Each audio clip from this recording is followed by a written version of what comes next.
रामकृष्ण हरी मंडळी. तर बघा मी आता पहिल्यांदाच लॉंग व्हिडिओ बनवणार आहे, बनवायला चालू केला आहे.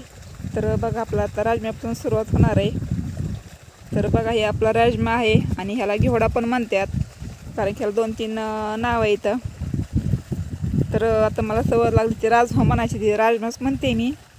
तर बघा मंडळी, आपल्यात ही राजम्याची पेर ट्रॅक्टरने केलेली, कारण की तर आपल्याकडे बैल पण होते. तर आपण बैलांना ही पेरणी केली, कारण तर सारखे पाऊस पण येत होतात, म्हणून म्हणलं आपल्या बैलांनी पेरणी उरकायची नाही, म्हणून ट्रॅक्टर इथं जवळपास आले होते, म्हणून ट्रॅक्टरने पेरणी करून घेतली राजम्याची.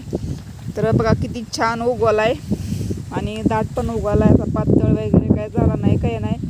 आता हे फुलाच्या मापात आहे. तर ह्याला आपण एकदा कोळपणी केली आणि बघा दोनदा आपण रेन पाईपाने ह्याला पाणी सोडलेलं आहे. तर आपण रेन पाईपाने पाणी बंद केले, कारण की हे झाड असे खाली पालती पडतात, म्हणून आता रेन पाईपाने पाणी बंद केले. आणि आता आपल्याला ह्याला ट्यूबेनं आपल्याला ह्याला माती लावायची. आता राजम्याला माती लावून नंतर पाणी सोडायचं आहे, म्हणजे पाटानं पाणी व्यवस्थित चलते, झाडं पण असे खाली पडत नाहीत आणि पालती पडत नाहीत, काही नाही.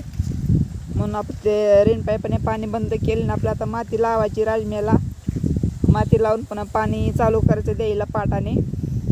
तर बघा, तुम्हाला शेतकऱ्यांचे व्हिडिओ जर आवडले तर लाईक शेअर नक्की करा आणि चॅनलला सबस्क्राईब करा. तर बघा शेतकऱ्यांचे व्हिडिओ तुम्हाला मस्त बघासारखे आहेत.